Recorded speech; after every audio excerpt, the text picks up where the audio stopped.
বিষ্ণুপুর তারকেশ্বর রেলপথের গোঘাট থেকে কামারপুকুর লাইনে যে নূতন লাইন হয়েছে, সেই নতুন লাইনে দুই দিকে পাথর আনলোডিং হবে এবং এসে পৌঁছে গেল সেই মালগাড়ি। এই মালগাড়ি থেকেই কিন্তু পাথর আনলোডিং হবে এবং শেওড়াফুলি তারকেশ্বর লাইনে যে দিয়াড়া রেল স্টেশন রয়েছে, সেই দিয়াড়া রেল স্টেশনে এসে পৌঁছালো এই পাথর বোঝাই মালগাড়ি। দেখতে পাচ্ছেন এই পাথর বোঝাই মালগাড়ি ঠিক তার সময় মতো যে গোঘাট পর্যন্ত, গোঘাট থেকে ভাবাদিঘির পথে পাথর খালি করবে নতুন লাইনে, তো সেই দৃশ্য আপনারা দেখতে পাবেন।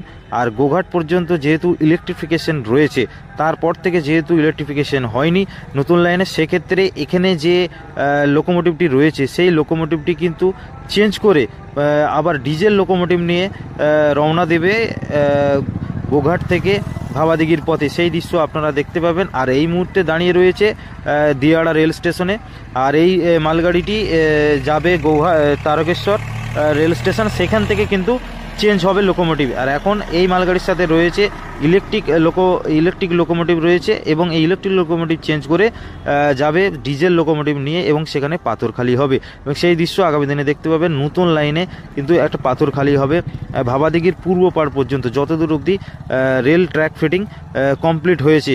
আর গোঘাট থেকে ঠিক যতদূর অবধি পাথর পড়েছিল তারপর থেকেই কিন্তু পাথর ফেলার কাজ এই প্রথম শুরু হবে। মালগাড়ি এসে পৌঁছালো দিয়াড়া রেল স্টেশনে, দেখতেই পাচ্ছেন।